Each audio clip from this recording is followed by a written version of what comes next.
Hello everyone guys, welcome to GATE academy CSIT। कैसे हैं आप लोग? आई होप आप लोग बहुत अच्छे होंगे और अच्छे से गेट की प्रिपरेशन कर रहे होंगे दोस्तों। तो आपकी प्रिपरेशन को बूस्ट अप करने के लिए ही ये CTQ सीरीज चलाई गई है, concept through the question series चलाई गई है, जिसमें हम लोग कॉन्सेप्ट लर्न कर रहे हैं through the questions. And I hope कि आप सभी एंजॉय भी कर रहे होंगे। तो आज का जो क्वेश्चन है दोस्तों, वो पाइपलाइनिंग से ही है। और कितने बढ़िया बढ़िया क्वेश्चन पाइपलाइनिंग से बन सकते हैं आप लोग देख रहे होंगे। कॉन्सेप्ट सारे वही है, बट क्वेश्चंस को अंडरस्टैंड करना, कंप्यूटर ऑर्गेनाइजेशन के उनको समझ के क्वेश्चन को सॉल्व करना, ये बहुत डिफिकल्ट टास्क होता है। बट अगर आप इस पूरी सीरीज को फॉलो करेंगे तो आप उन सारे क्वेश्चंस को भी अच्छे से डील कर पाएंगे, लेंथी क्वेश्चंस को भी अच्छे से डील कर पाएंगे और सॉल्यूशन कर पाएंगे उनका दोस्तों। तो आज का क्वेश्चन भी पाइपलाइनिंग से ही है। आज का जो क्वेश्चन है, देख रहे होंगे आप लोग कितना बड़ा क्वेश्चन है, बट एक्चुअली ये जो है इसका, इस क्वेश्चन का जो मेन टास्क है ना, जो मेन जॉब है, वो क्वेश्चन को रीड करना ही है। एक बार क्वेश्चन को रीड कर लेंगे, सारा डेटा कलेक्ट कर लेंगे, तो क्वेश्चन आपका इजी टू मॉडरेट कैटेगरी में आ जाता है। ठीक है, उसके बाद कुछ नहीं, जब क्वेश्चन को रीड कर लेंगे अच्छे से, सारा डेटा हम लोग नोट डाउन कर लेंगे, जो भी गिवन डेटा है, उसके बाद क्वेश्चन बहुत ईजी है। ठीक है, तो देख लेते हैं क्वेश्चन को। पहले तो मैं रीड कर देता हूँ। ठीक है, an instruction pipeline has 5 stages. Okay, कोई पाइपलाइन प्रोसेसर है, 5 स्टेजेस है उसके अंदर। नेमली, उन स्टेजेस का नाम क्या है लिख लेते हैं, जो भी गिवन है साथ के साथ लिख लेते हैं। जो भी हमें गिवन है ना, साथ के साथ हम लोग लिख लेते हैं। नेमली IF, instruction fetch, instruction decode and register fetch. Okay, ID/RF, instruction execution EX, memory access MEM, and register write back and WB stage. These are the 5 stages. Okay, with stage latencies, आपको जो 5 stage pipeline processor है, IF, ID/RF, EX, MEM, WB, उनकी state लेटेंसीज भी आपको given है। तो लिख लेते हैं तुरंत, डेटा जो भी गिवन है उसको यहाँ पे लिख लेते हैं। 1 नैनो सेकेंड, इसकी आपकी 2.2 नैनो सेकेंड है, इसका आपका 2 नैनो सेकेंड है EX का। ओके, MEM का आपका 1 नैनो सेकेंड है, और जो आपका लास्ट है WB राइट बैक, उसका 0.75 नैनो सेकेंड है। आगे पढ़ते हैं question. Respectively, nano NS stands for nanosecond. To gain in terms of frequency, the designers have decided to split the ID/RF stage into 3 stages. Okay, तो जो नया pipeline processor आपका बनाया गया, ओके, तो उसमें जो डिजाइनर्स थे, उन्होंने जो है फ्रीक्वेंसी को गेन करने के लिए डिसाइड किया कि जो ओल्ड पाइपलाइन प्रोसेसर है 5 स्टेज का, उसमें जो आपका ID/RF जो स्टेज है, उसको आपकी 3 स्टेजेस में स्प्लिट कर दिया जाए, तो फ्रीक्वेंसी आपकी गेन हो जाएगी। ठीक है, उन्होंने डिसाइड किया इस तरीके से। सो ID/RF स्टेज इनटू 3 स्टेजेस। उन 3 स्टेजेस का नाम क्या था? जो ये तो आपका ओल्ड हो गया, ये तो ओल्ड डिजाइन हो गया। ठीक है, ये हम इसको ओल्ड डिजाइन मान लेते हैं। अभी जो न्यू डिजाइनर ने डिसाइड किया कि फ्रीक्वेंसी अगर गेन करनी है, तो ID/RF स्टेज को 3 स्टेजेस में स्प्लिट कर देना है। ठीक है, तो ID/RF स्टेज को 3 स्टेजेस में स्प्लिट कर देना है। वो स्टेजेस कौन कौन सी हैं? ID, RF1 and RF2। ID, RF1 and what? RF2. Listen me carefully. Each of latency 2.2 divide by 3, और इन हर एक की जो लेटेंसी होगी वो कितनी होगी? 2.2 divide by 3, 2.2 divide by 3, 2.2 divide by 3, near about how much? 0.7, near about how much? 0.7 nano second. Okay, 3 7 21, 0.7 nano second, near about. Okay, आगे पढ़ते हैं क्वेश्चन को। ओके, यहां तक तो हो गया क्वेश्चन हमारा। Also the EX stage is split into 2 stages, और EX स्टेज को भी स्प्लिट कर दिया गया। कितनी स्टेजेस में? 2 स्टेजेस में, जिनका नाम है EX1 and EX2। Okay, EX को भी आपकी 2 स्टेजेस में स्प्लिट कर दिया गया, EX1 में एंड EX2 में। और हर एक की लेटेंसी कितनी दोस्तों 1 नैनो सेकेंड। हर एक की लेटेंसी कितनी है, EX1 की 1 नैनो सेकेंड है और ES2 की भी 1 नैनो सेकेंड है। ओके, सो ये ओल्ड में 5 स्टेजेस थी, ठीक है। ये आपका जो भी स्प्लिट होकर आया है ये आपका न्यू पाइपलाइन प्रोसेसर होगा। Okay, the new design has a total of 8 pipeline stages, बिल्कुल ठीक बात है। जो न्यू डिजाइन है देख लेते हैं उसमें कितनी टोटल पाइपलाइन स्टेजेस हो गई after splitting ID/RF into 3 and EX into 2, EX1 and EX2. So how much? 1. Okay, 1, 2, 3, 4, 5, 6, 7, 8. How much? Total 8 stages हैं, बिल्कुल ठीक बात है। ओके, देखिए 1, 2, 3, 4, ओके, 5, 6, 7 and 8, टोटल 8 स्टेजेस है, बिल्कुल सही बात है। आगे पढ़ लेते हैं। A program has 20% branch instructions which execute in the EX stage and produce the next instruction pointer at the end of the EX stage in the old design. Old design में जो आपको नेक्स्ट टारगेट का address, next target instruction का address मिलेगा वो after EX stage मिलेगा। Understand, साफ साफ गिवन है कि 20% जो इंस्ट्रक्शंस हैं वो ब्रांच इंस्ट्रक्शंस हैं, ठीक है, दोनों में ही। Okay, which execute in the EX stage, अगर ओल्ड में एग्जीक्यूट करेंगे तो EX स्टेज पे एग्जीक्यूट करेंगे and produce the next instruction pointer at the end of the EX stage in the old design. साफ साफ गिवन है कि जो नेक्स्ट टारगेट इंस्ट्रक्शन का एड्रेस मिलेगा वो आपको EX स्टेज के बाद मिलेगा, ठीक है। The IF stage stalls after fetching a branch instruction, okay, and जो new वाला है at the end of the, okay, at the end of the EX stage and in the old design and at the end of the EX2 stage in the new design। और new design में आपको जो next instruction का target address है वो किसके and पर मिलेगा, EX2 के एंड पर मिलेगा, ठीक है। The IF stage stalls after fetching a branch instruction until the next instruction pointer is computed, okay। All instructions other than the branch instruction have an average CPI of 1 in both the designs, ठीक है। Branch instructions को अगर छोड़ दें तो बाकी जितने भी इंस्ट्रक्शन है सभी एवरेज CPI 1 लेंगे। The execution times of this program on the old and the new design are P and Q। Okay, so execution time of old is known as EP, ETP, and execution time of new pipeline processor is denoted by ETQ, okay, nanoseconds respectively. The value of P and Q is, means actually it is asking what? Speed up. Actually it is asking what? Speed up. So speed up is what, my dear friends? ETP, execution time of P, means execution time of old pipeline processor upon execution time of Q, execution time of new pipeline processor, okay। So in case of branch instruction, if you want to calculate the execution time of any pipeline processor, then there is a very simple formula, my dear friends. Execution time, if I am going to write down here general formula. If you want to calculate the execution time in branch instructions, so ET equal to what, my dear friends? Execution time equal to what? 1 plus stall frequency, 1 plus stall frequency into stall cycles, into stall cycles.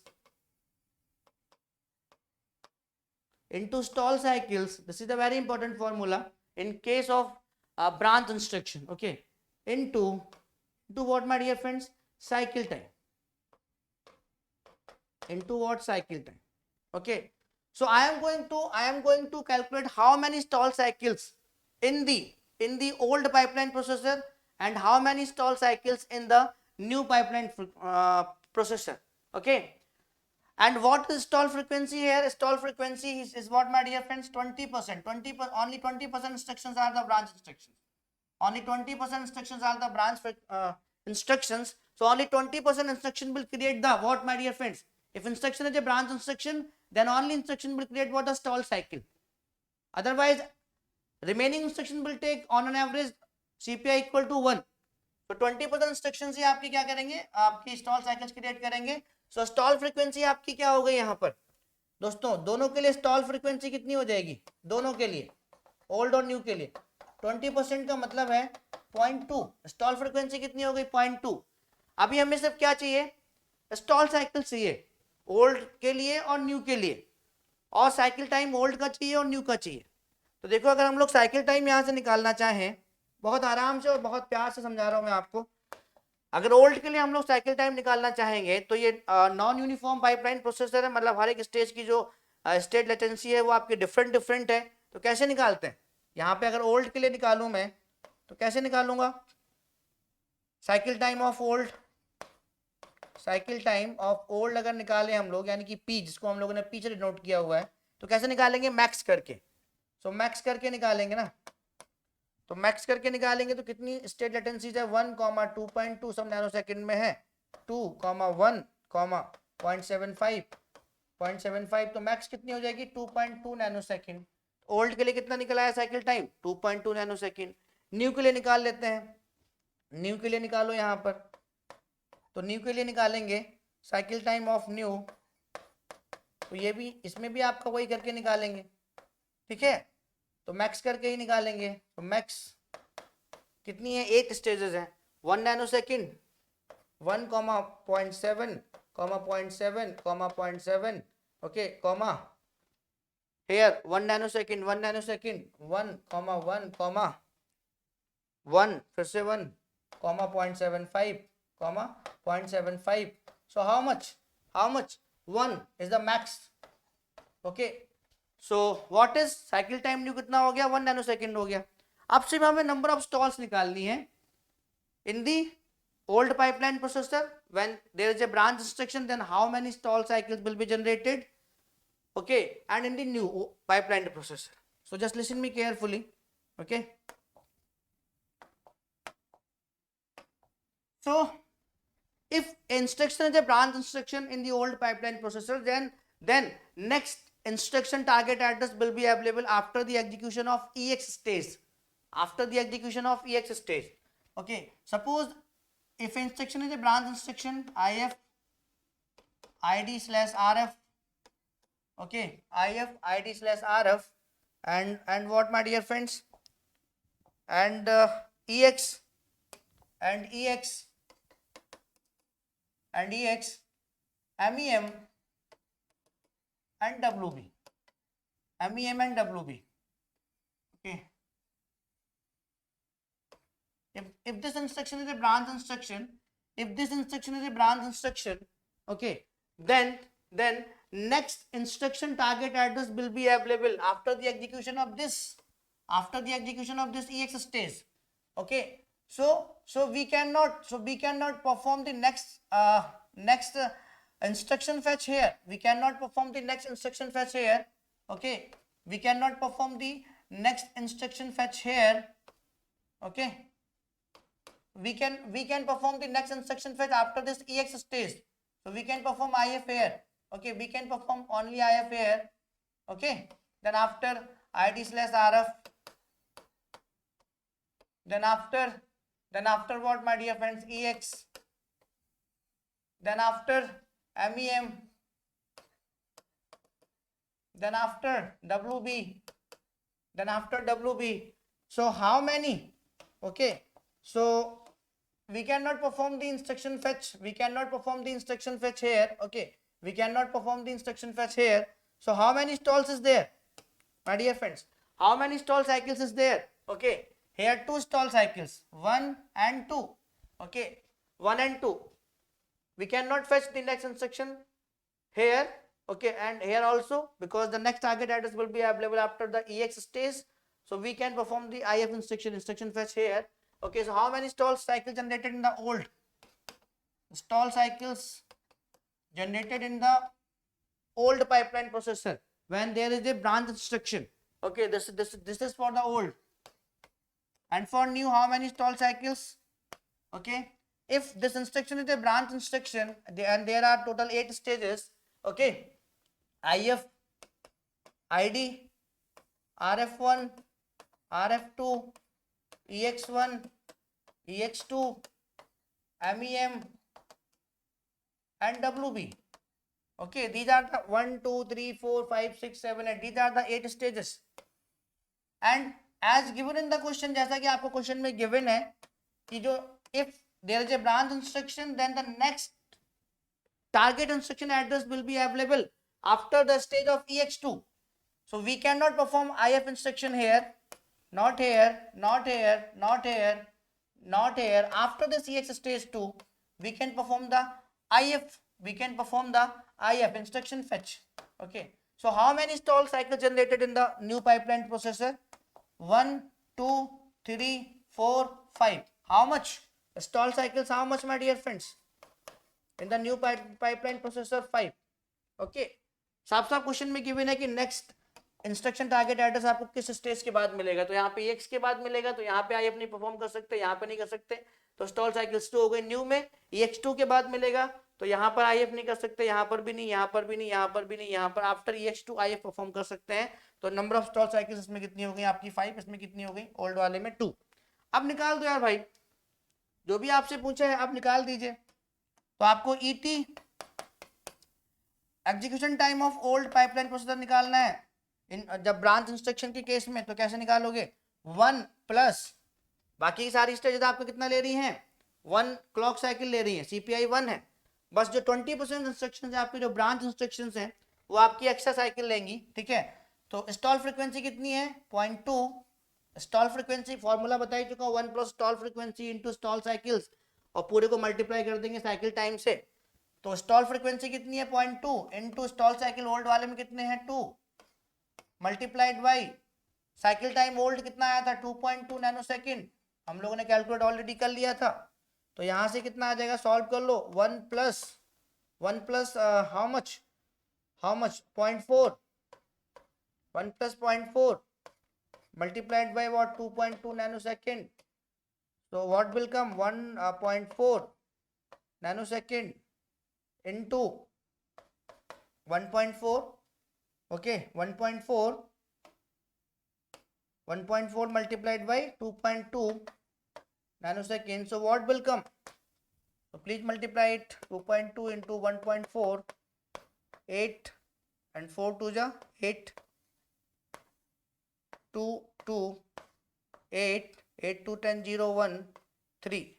So 3 after 2 decimal. Okay, 1 2 after 2 places we will put decimal here. 3.08 nanosecond. So this is the execution time of old pipeline processor. Calculate the execution time of new pipeline processor. Okay, so formula will be same. Okay, so 1 plus stall frequency 0.2 into stall cycles created by new pipeline processor, how much? 5 multiplied what? Cycle time of new pipeline processor is what? 1 nanosecond.